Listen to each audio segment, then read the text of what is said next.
بسم اللہ الرحمن الرحیم۔ السلام علیکم سامعین، امید ہے کہ آپ سب اللہ کے حکم سے خیریت عافیت کے ساتھ ہوں گے۔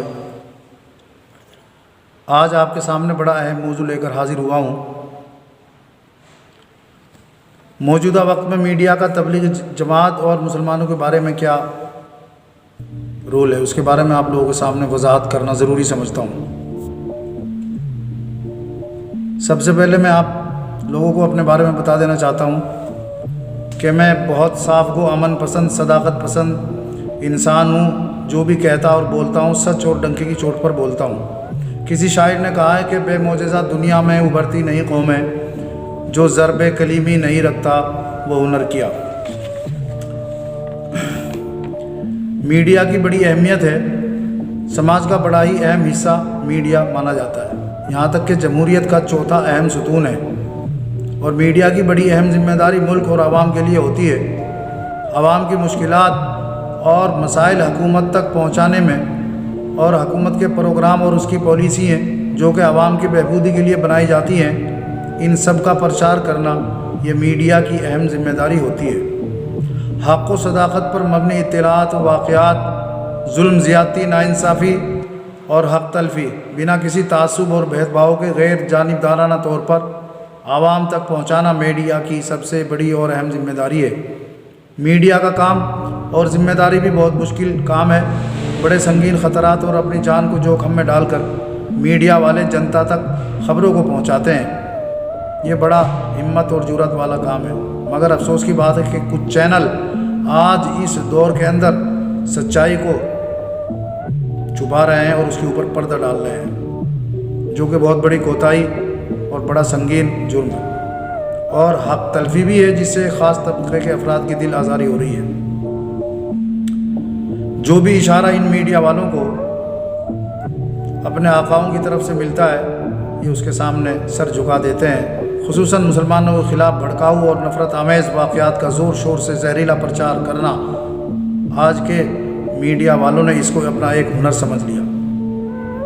مگر پھر بھی کچھ برائے نام صحافی ہیں جو کہ میڈیا کو اور اس کے حق اور فرائض کو صحیح سمجھتے ہیں۔ میں ایسے دور میں چند میڈیا کے نمائندوں کو جو مصیبتوں اور مشکلات کے دور میں بھی حق کا دامن تھامے ہوئے ہیں اور اپنے فرائض ادا کر رہے ہیں، ان کو مبارکباد دینا چاہتا ہوں، اور ایک سازش کے تحت نفرت کو بڑھاوا دینے والے میڈیا والوں کے لیے دعا کرتا ہوں کہ وہ اپنے فرض اور کردار کو صحیح طریقے کے ساتھ نبھانے والے بن جائیں۔ گزشتہ ایک مہینے سے بھارت کا میڈیا دہلی میں واقع عالمی تبلیغی مرکز نظام الدین کے بارے میں بہت چرچا کر رہا ہے کہ تبلیغی جماعت والوں نے کرونا وائرس کو پورے دیش میں پھیلا دیا، اور یہ جماعت والے کرونا وائرس کے بم ہیں۔ یہاں تک کہ یہ کہا جا رہا ہے کہ کرونا وائرس ایک جہاد ہے، جبکہ یہ بیماری چین کے مشہور شہر ووہان سے آئی ہے۔ وہاں سے ایک اسٹوڈنٹ آیا جس کو یہ بیماری، اور اس کے بعد یہ بیماری یہاں آئی، اور Italy, Iran, Spain, France, German, UK یہ بیماری یہاں آئی۔ بھارت میں تو اس سطح تک کرونا وائرس کا پرچار کر دیا کہ تبلیغی جماعت والوں کو کرونا بم اور کرونا جہاد تک کہہ ڈالا۔ یہ میڈیا کا بہت غلط اور بھید بھاؤ نیز نفرت سے بھرا ہوا پرچار ہے۔ اب تو ملک میں اس زہریلے پرچار کا اثر تجارت پر بھی پڑنے لگا۔ سبزی اور پھل کا کام کرنے والے مزدور جو ریڈیو کے اوپر سامان بیچتے ہیں، گلی محلوں میں جب وہ سامان بیچنے کے لیے جاتے ہیں تو وہاں ان سے ID چیک کرتے ہیں۔ اگر وہ مسلم ہے تو پہلے اس کے ساتھ مار پیٹ، ظلم زیادتی کرتے ہیں، پھر اس کو وہاں سے بھگا دیتے ہیں کہ دوبارہ یہاں مت آنا۔ اس کو پھل اور سبزی بیچنے نہیں دیتے، اور اگر کوئی غیر مسلم ان کے مذہب کا آدمی پھل سبزی بیچنے آتا ہے تو اس کی ریڈی پر بھگوا جھنڈا لگا دیتے ہیں تاکہ اس کی پہچان ہو جائے کہ یہ غیر مسلم ہے۔ بلکہ بڑے افسوس کی بات ہے کہ ویڈیو وائرل ہو رہا تھا ایک، جو میں نے دیکھا کہ کسی گاؤں میں ایک آدمی منادی کر رہا ہے کہ مسلمانوں کا بائیکاٹ کیا جائے، ان سے ملنا جلنا اور ان سے سامان خریدنا بھی بالکل بند کر دیا جائے۔ اور اس سے بڑی شرم کی بات اور کیا ہو سکتی ہے کہ اب تو ڈاکٹروں نے بھی اپنے کردار سے مسلمانوں سے نفرت کا اظہار کر دیا۔ یہاں تک کہ میرٹھ میں ایک ڈاکٹر صاف طور پر لکھوا رہا ہے کہ میرے یہاں کوئی مسلمان مریض نہ آئے، اور اسپتالوں میں وارڈ بھی ہندو مسلمان ہو گئے، الگ الگ بنوا دیے کہ یہ ہندوؤں کا وارڈ ہے اور یہ مسلمانوں کا۔ یہ حال کیا ہو گیا ہمارے ملک کا؟ کیا یہ حالات ہمارے ملک کو عالمی پیمانے پر اس کی ساکھ کو اور اس کے اصل کو خراب کرنے والے نہیں ہیں؟ کیا یہی جمہوریت اور سیکولرازم ہے؟ حزب مخالف بھی ایسے وقت خاموش ہیں۔ ملک میں مزدوروں اور غریبوں کے لیے بھوکے مرنے کی نوبت آ گئی ہے۔ یہ کرونا وائرس بیماری سے تو بعد میں مقابلہ کریں گے، پہلے تو بھوک سے تنگ آ کر یہ غریب اور بھوکے مزدور لوگ اپنی کہیں جان ہی گنوا نہ بیٹھیں، یہ ڈر ستا رہا ہے۔ الیکشن کے موقع پر تو سب سیاسی لوگ ووٹ مانگنے کے لیے آ جاتے ہیں، خوب لنگر لگائے جاتے ہیں، خوب کھانے پینے کا دور چلتا ہے، کیونکہ یہ کرسی کا معاملہ ہوتا ہے۔ اب جب کہ مصیبت کا ٹائم ہے، عوام کے اوپر جنتا کی غریب بھوک فاقے تک نوبت آ گئی ہے، بے سہارا بھوکے لوگ تڑپ رہے ہیں، کوئی ان کے لیے کھانے کا تو کیا انتظام کرے، ان کا حال تک پوچھنے کے لیے نہیں آتا۔ صرف سماجی اور دھارمک تنظیمیں لنگر لگا کر غریب بے سہارا لوگوں کو کھانا کھلا رہی ہے اور امداد بھی کر رہی ہے۔ ایک سازش کے تحت نفرت کو بڑھاوا دینے اور ملک کا ماحول خراب کرنے کے مقصد سے چند میڈیا کے چینل زہریلا پرچار کر رہے ہیں۔ میں ان سے ریکویسٹ کرتا ہوں کہ اپنے ملک کو توڑنے سے بچائیں۔ پیار محبت اور بھائی چارے کا ماحول قائم کرنا یہ وقت کی اہم ضرورت ہے، اسی میں سارے دیش واسیوں کا بھلا ہے۔ اپنے فرائض منصبی اور اپنی ذمہ داری کو ایمانداری اور غیر جانبدارانہ طریقے سے نبھائیں۔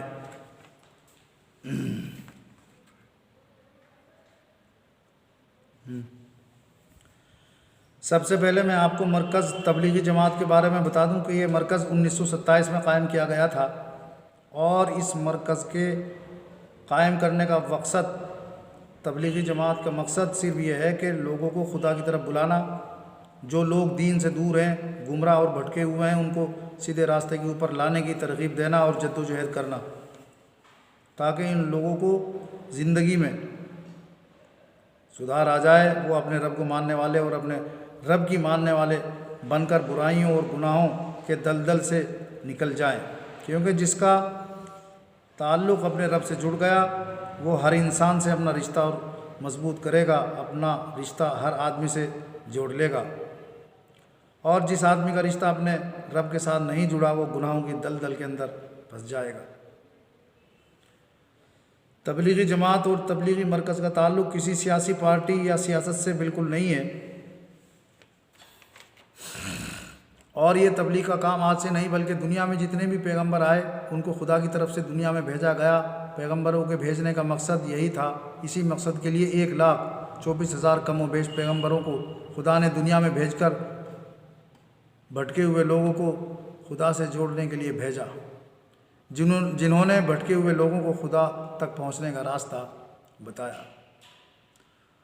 اب مرکز کا تازہ واقعہ، اس کے کیا کردار ہے، اس کے بارے میں آپ لوگوں کو وضاحت کرنا چاہتا ہوں کہ جماعت کا تبلیغی مرکز ایسا مقام ہے کہ جہاں ہر وقت تبلیغی جماعت والوں کا آنا جانا لگا رہتا ہے۔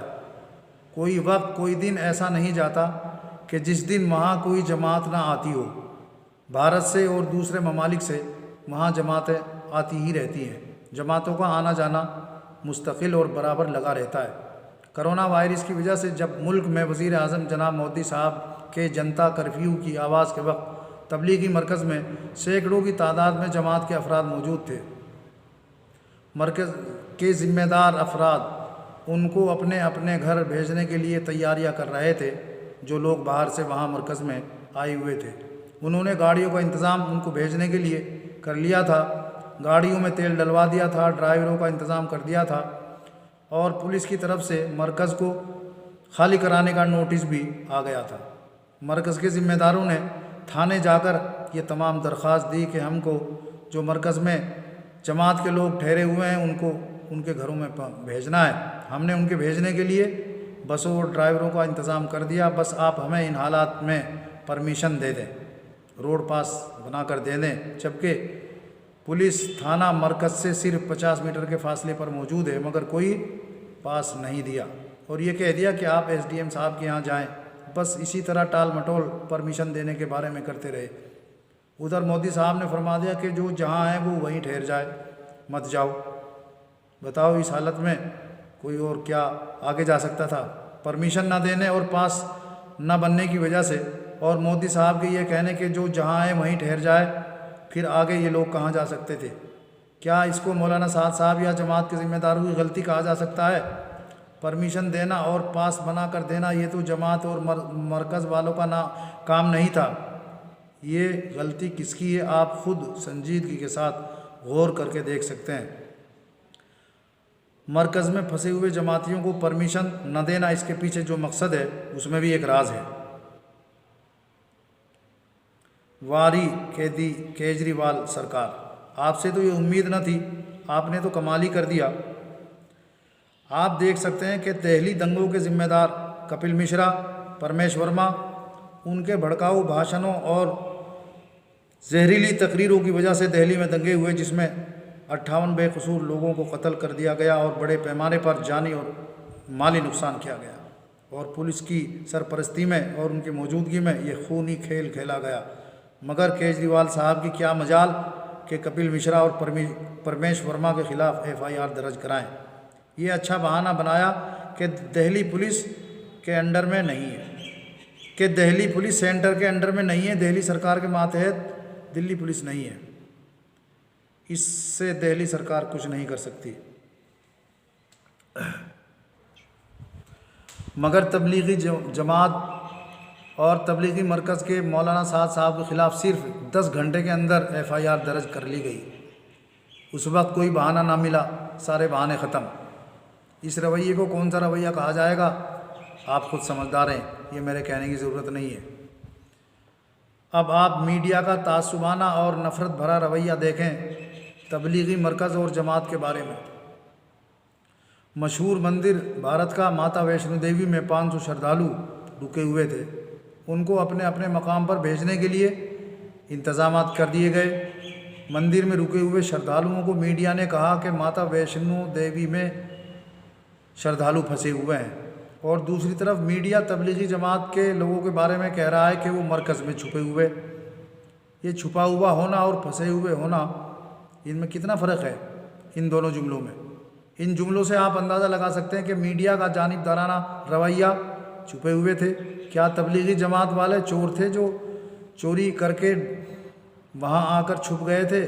میڈیا کا بولنے کا ذرا انداز تو آپ دیکھیے۔ میڈیا نے نفرت اور بھید بھاؤ کی حد کر دی ہے، جبکہ مرکز میں ایک پولیس والے کی صرف یہی ڈیوٹی ہے کہ وہ مرکز میں مستقل رہتا ہے۔ اس کا کام یہی ہے کہ کتنے آدمی روزانہ مرکز میں آئے، کہاں سے آئے، کہاں جانا۔ آج مرکز میں جماعت والوں کے لیے کھانے میں کیا بنا، کتنے آدمی جماعت میں آج باہر گئے اور کہاں گئے۔ یہ تمام پورے دن کی جماعت کی مرکز کی کارگزاری ڈیلی سرکار کے یہاں پیش کی جاتی ہے۔ کیا سب کام اور سرگرمی پولیس اور سرکار و مقامی انتظامیہ کی نظروں سے اوجھل تھی؟ لاک ڈاؤن میں ہریدوار میں 1500 گجراتی پھنسے ہوئے تھے، اپنے گھر نہ جا سکے تھے۔ صوبائی سرکار نے بسوں کا انتظام کر کے ان کو گجرات پہنچایا۔ کیا سرکار تبلیغی مرکز کے جماعت والوں کو صرف پرمیشن پاس دے کر ان کو گھروں میں نہیں بھیج سکتی تھی، جبکہ بسوں میں بھیجنے کا انتظام مرکز والوں نے کر دیا تھا؟ صرف پاس پرمیشن کی ضرورت تھی، جو کہ مقامی انتظامیہ، ایڈمنسٹریشن اور سرکار نے نہ دی۔ اس کے علاوہ باندرا، بمبئی میں بڑی تعداد میں مزدور جمع ہوئے اپنے اپنے گھروں کو جانے کے لیے اسٹیشن کے ساتھ۔ ایک مسجد بھی تھی۔ اس معاملے کو بھی ہندو مسلم رنگت دینے کی کوشش کی گئی، مگر وہ لوگ کامیاب نہیں ملے۔ غریب مزدوروں کو ایک سماجی ورکر کھانا کھلانے والا ونے دوبے، اس کو گرفتار کر لیا۔ آپ کو میں ایک بہت خطرناک تشویشناک پہلو کی طرف وضاحت کرنا چاہتا ہوں، جو کہ بہت ضروری ہے، جو کہ تبلیغی جماعت کے مرکز سے بھی زیادہ خطرناک پہلو ہے، جس کو مودی بھگت میڈیا کی طرف سے جان بوجھ کر مسلسل نظر انداز کیا جا رہا ہے۔ کرفیو کے دوران دہلی سے مزدوروں کا ایک بہت بڑا جتھا، تقریباً 1 لاکھ آدمیوں کا، جو کہ مزدوروں کی بھیڑ تھی، جو کہ اپنے اپنے گھروں کو جانے کے لیے نکلے تھے، سڑکوں پر جا رہے تھے۔ کرفیو میں کام نہ ملنے کی وجہ سے، کرفیو لگنے کی صورت میں اتنی بڑی بھیڑ سڑکوں پر، اس کا نکلنا، ایک تو حکومت کے قانون توڑنا کہ کرفیو لگا ہوا تھا اور وہ سڑکوں پر آ رہے تھے،